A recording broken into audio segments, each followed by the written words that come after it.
پیغمبر اکرم صلی اللہ علیہ وسلم کا اہم ترین کام حق اور حقیقت کی طرف دعوت اور اس دعوت کی راہ میں جہاد تھا۔ آپ صلی اللہ علیہ وسلم اس دور کی تاریک دنیا کو اپنے مد مقابل دیکھ کر گھبرائے نہیں۔ حالانکہ آپ صلی اللہ علیہ وسلم مکے میں تنہا تھے یا آپ صلی اللہ علیہ وسلم کے ساتھ مسلمانوں کی ایک مختصر تعداد موجود تھی، جبکہ آپ صلی اللہ علیہ وسلم کے مد مقابل عربوں کے سردار اور قریش کے سرکش اور ضدی لیڈر موجود تھے،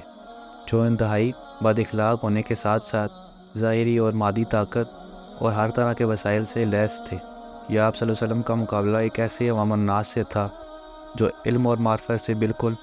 بے بہرا تھے۔ ایسے ماحول میں آپ صلی اللہ علیہ وسلم پریشان نہیں ہوئے، بلکہ آپ اپنی سچی بات کا اعلان کرتے رہے اور اپنے موقف کو واضح کرتے رہے۔ آپ صلی اللہ علیہ وسلم نے اپنی توہین کا سامنا کیا، رنج اور مشقت برداشت کی، اپنی جان کے لیے خطرات مول لیے، تب جا کر مسلمانوں کی ایک بڑی تعداد دائرہ اسلام میں داخل کر سکے۔ اور اسی طرح جب مدینہ میں آپ صلی اللہ علیہ وسلم نے اسلامی حکومت قائم کی اور خود اس حکومت کی باغ دوڑ کو سنبھالا، تو مختلف دشمنوں سے آپ صلی اللہ علیہ وسلم کا سامنا ہوا۔ کہیں اسلحے سے لیس عرب کے مختلف وحشی موجود تھے جو حجاز اور یمامہ کے اطراف میں پھیلے ہوئے تھے، اور آپ صلی اللہ علیہ وسلم نے اسلام کی دعوت کے ذریعے ان کی اصلاح کرنی تھی، جبکہ وہ ہٹ دھرمی کا مظاہرہ کر رہے تھے۔ تو کہیں وقت کی دو بڑی سلطنتوں یعنی ایران اور روم کے بادشاہوں کی طرف خط ارسال کرا کر انہیں دین اسلام کی طرف دعوت دی، جو آپ صلی اللہ علیہ وسلم کے مخالف تھے۔ آپ صلی اللہ علیہ وسلم نے اسلام کی تبلیغ اور ترویج کے لیے بحث اور مباحثے کیے، جنگیں لڑی اور بہت سی سختیاں برداشت کی، اقتصادی بائیکاٹ کا مظاہرہ کیا، یہاں تک کہ بعض اوقات اہل مدینہ 2-3 دنوں تک بھوکے رہنے پر مجبور ہوئے تھے۔ چاروں طرف سے مصیبتوں نے آپ صلی اللہ علیہ وسلم کو گھیرے ہوئے تھا۔ ایسے حالات میں کچھ لوگ پریشان ہو جاتے تھے تو کچھ افراد کے قدم ڈگمگانے لگتے تھے، کچھ لوگ اعتراض کرنے لگتے تھے، جبکہ حضور اکرم صلی اللہ علیہ وسلم سے اسلامی دشمن عناصر کے ساتھ نرمی اور ملائمت اختیار کرنے کے لیے سفارشیں تیار کرتے تھے۔ لیکن آپ صلی اللہ علیہ وسلم دعوت اور جہاد کے میدان میں کبھی پیچھے نہ ہٹے اور پوری قوت اور سرفرازی کے ساتھ اسلامی معاشرے کو عزت اور اقتدار کی بلندی پر پہنچایا۔ جنگوں میں حضور اکرم صلی اللہ علیہ وسلم کی اس استقامت اور پائیداری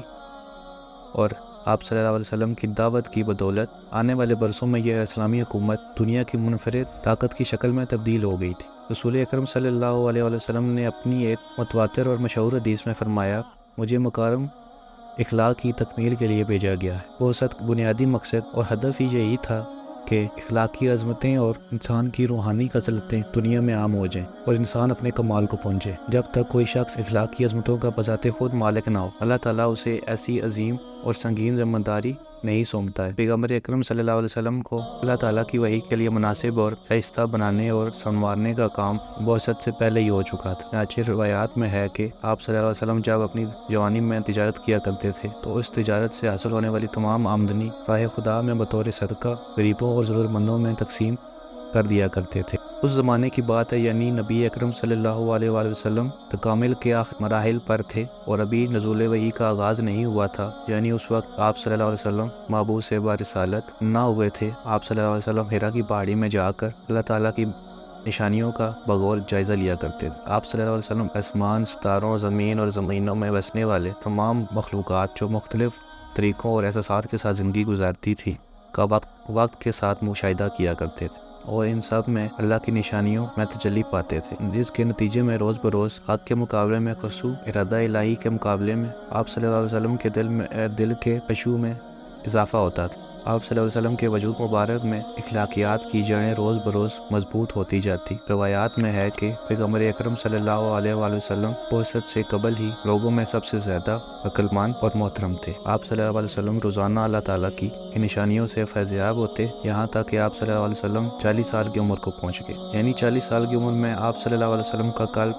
قلب مبارک سب سے زیادہ نورانی، وحی الہی کو قبول کرنے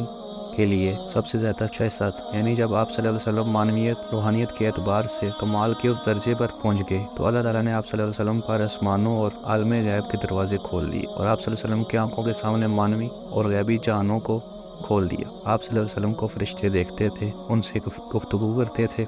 اور ان کی باتوں کو سنتے تھے، یہاں تک کہ جبرائیل امین آپ صلی اللہ علیہ وسلم پر نازل ہوئے اور کہا اقرا، یہاں سے آپ صلی اللہ علیہ وسلم پر وحی کا آغاز ہوا۔ اللہ تعالیٰ کی یہ بے مثال مخلوق اور انسان کامل نزول وحی سے پہلے ہی کمال کے اس مرحلے پر پہنچ چکے تھے۔ آپ صلی اللہ علیہ وسلم بعثت کے آغاز ہی سے کثیر الجہتی جہاد کا آغاز فرمایا اور اپنی زندگی کے باقی 23 سالوں میں انتہائی مشکلات کے ساتھ اس جہاد کو آگے بڑھایا۔ آپ صلی اللہ علیہ وسلم کا جہاد اپنے نفس اور ان لوگوں کے خلاف تھا جو ہر طرف سے فتنوں نے لوگوں کو دبا کر رکھا تھا۔ دنیا طلبی، شہوت رانی اور ظلم و دست درازی اور دیگر اخلاقی برائیاں انسان کے وجود میں تج بس چکی تھی۔ طاقتور لوگوں کے ہاتھ بغیر کسی روک ٹوک کے کمزوروں کی طرف اٹھ رہے تھے۔ استحصال اور ظلم و ستم کا یہ ماحول صرف مکہ مکرمہ یا جزیرۃ العرب تک محدود نہ تھا، بلکہ اس دور کے تمدن کے دو بڑے گہوارے یعنی روم اور ایران کا بھی یہی حال تھا۔ اب تاریخ اٹھا کر دیکھیے کہ پورے عالم بشریت پر ظلم کے بادل چھائے ہوئے تھے۔ لہٰذا پیغمبر اکرم صلی اللہ علیہ وسلم کی بعثت کی آغاز یعنی نزول وحی کی ابتدا ہی سے ان بڑی طاقتوں کے خلاف ناقابل تصور حد تک مسلسل جدوجہد کرتے رہے۔ دوسری طرف وحی الہی بھی مسلسل ایک ایسے چشمے کی مانند جو کسی ہموار زمین پر جاری ہو آپ صلی اللہ علیہ وسلم کے قلب مبارک پر نازل ہو رہی تھی اور آپ صلی اللہ علیہ وسلم کو توانائی فراہم کر رہی تھی۔ چنانچہ آپ صلی اللہ علیہ وسلم بھی اس دنیا میں ایک عظیم انقلاب برپا کرنے کے لیے اپنی تمام صلاحیتوں کو بروئے کار لائے اور اس میں کامیاب بھی ہوئے۔ امت مسلمہ کے جسم کے ابتدائی خلیوں کی بنیاد خود حضور اکرم صلی اللہ علیہ وسلم میں مکی دور کے ان مشکل ایام میں اپنے مضبوط دست مبارک سے رکھی تھی۔ اس عمارت کی وہ مضبوط مستحکم ستون کہ جن پر اس عظیم الشان عمارت کو قائم ہونا تھا۔ آپ صلی اللہ علیہ وسلم کی دعوت پر ایمان لانے والے سب سے پہلے وہ مومنین تھے جن کے اندر اتنی عقل، بہادری اور روحانیت اور نورانیت پائی جاتی تھی، جو پیغمبر اسلام صلی اللہ علیہ وسلم کے اس پیغام کو سمجھے اور اپنے دلوں میں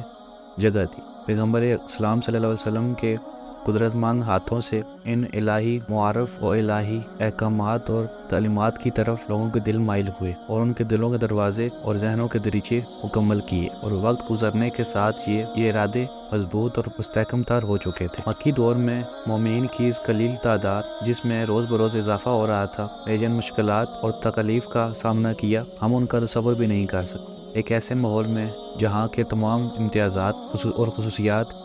جاہلانہ رسوم اور رواج پر مشتمل تھی، جہاں بے جا تعصبات، کینہ اور حسد، بے جا غیرت مندی، اندھی دشمنیاں، سنگ دلیاں، بدبختیاں،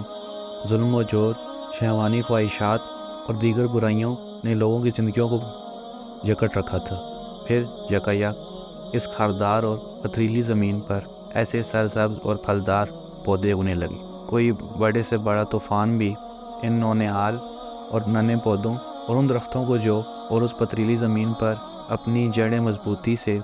گاڑ کر پشت کر چکے تھے نہیں ہلا سکا۔ اس طرح 13 سال گزر گئے، پھر انہیں مضبوط اور